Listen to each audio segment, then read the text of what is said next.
আসসালামু আলাইকুম। শুভ সকাল। আজকে দেখাবো গাছের গঠন, যে ছাদ বাগানে গাছের গঠন কেমন হওয়া উচিত। আমার শুরুতেই বড় গাছগুলো দেখাই, তার পরবর্তীতে আমার নতুন হাফ ডামে যেগুলো গাছগুলো সেট করছি সেগুলো কেমন গঠন রাখতেছি দেখাবো। দেখেন, নিচে একদম মোটা একটা ডাল, তারপর থেকে ঝোপাল হয়েছে। আমার কয়েকটা এরকম মাতৃ গাছ দেখাই, তারপরে আমার ছোটগুলো দেখাবো। দেখছেন, তারপর কত সুন্দর ঝোপালো। এটাও যদি লক্ষ্য করেন, এটা হয়তো আরটু বেশি ছিল, কিন্তু মাটি ভরাট করার কারণে কমে গেছে। এটাও নিচে কিন্তু এক ডাল, তারপরে দেখেন ঝোপালো ফুল আসতেছে। দেখেন, এটা কিন্তু সেম। আসলে আমার এই মাত্রে গাছগুলো ঘুটে করলাম, যার কারণে একদম নির্দিষ্ট জায়গা থেকে শেপ দেওয়া একটু কঠিন ব্যাপার, যে আমি 1 ফুট রেখে পুরোপুরি ভাবে আমি শেপ দিব। আসলে এটা কঠিন ব্যাপার, গুটি কলম এটা আপনারা জানেন যে আঁকা বাঁকা হয়ে থাকে। এখানে আমি 2টা রাখছিলাম নিচের ডাল, তারপরে দেখেন এই যে রাউন্ড শেপ। দেখেন এই যে দেখেন এক ডাল কত মোটা, দেখছেন? সমস্ত খাবার এই এক ডাল থেকে সাপ্লাই হচ্ছে। তারপরে দেখেন ঝোপালো, এই দেখেন এই ঝোপালো।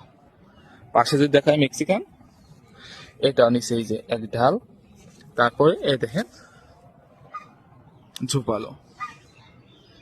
আরো যদি দেখায়, এই যে দেখেন এক ডাল, তারপরে এই যে ঝোপালো। এখন আসে আমার ছোট নতুন গৌতম গুলা, যেগুলো হাফ ডামে সেট করতেছি সেগুলো দেখাই। দেখেন P26, এই যে নিচে দেখছেন এই যে এক ডাল, এরপর থেকে কিন্তু ঝোপালো হবে।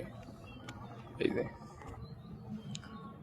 দেখেন এটা অস্ট্রেলিয়ান, এই দেখেন নিচ থেকে এক ডাল, তারপর থেকে কিন্তু এখানে মাথা কিন্তু কেটে দিয়েছিলাম, যার কারণে এই দেখেন মাথা কাটা এখনো আছে। এই যে মাথা কেটে দিয়েছিলাম, তারপর থেকে 2 ডাল নিয়ে আস্তে আস্তে দেখেন ঝোপাল হচ্ছে সেম একই রকম। তারপর থেকে এই যে আস্তে আস্তে ঝোপালো করার চেষ্টা করতেছি। এটা অস্ট্রেলিয়ান, আসলে অস্ট্রেলিয়ান জাত, এটা অনেক রোগ প্রতিরোধ ক্ষমতা আমার কাছে বেশি লাগছে, যার কারণে হাফ ডাম এটা রাখতেছে বেশি।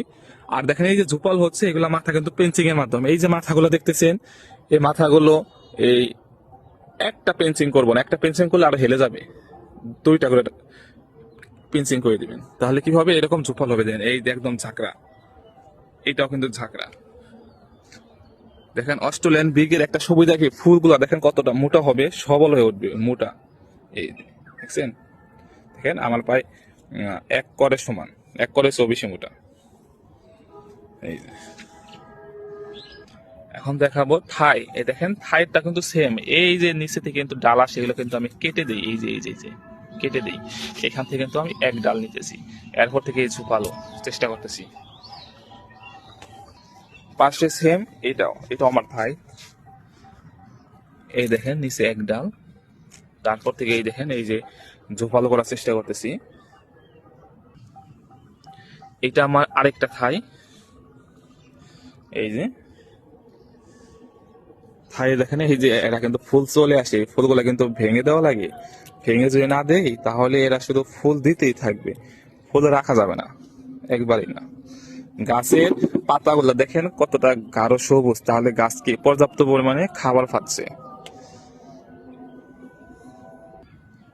আরেকটা আছে থাই, এটাও দেখেন এই যে গাপটিং জোড়া দেওয়া, এখান থেকে এই পরিমাণের এক ডাল থাকবে, তারপর থেকে এই ঝোপালো হবে।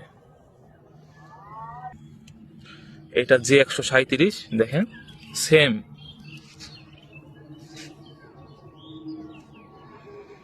আমার প্রত্যেকটা গাছই এরকম করে রাখার চেষ্টা, নিচে এক ডাল থাকবে।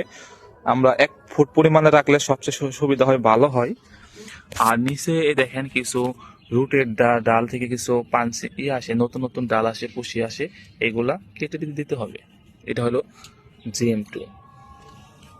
একটা ফল ছিল, এখানে একটা ফল ছিল, ফলটা কেটে ফেলছি। এই এখানে ফল ছিল একটা, ছোট গাছই ছিল। ধন্যবাদ সকলকে।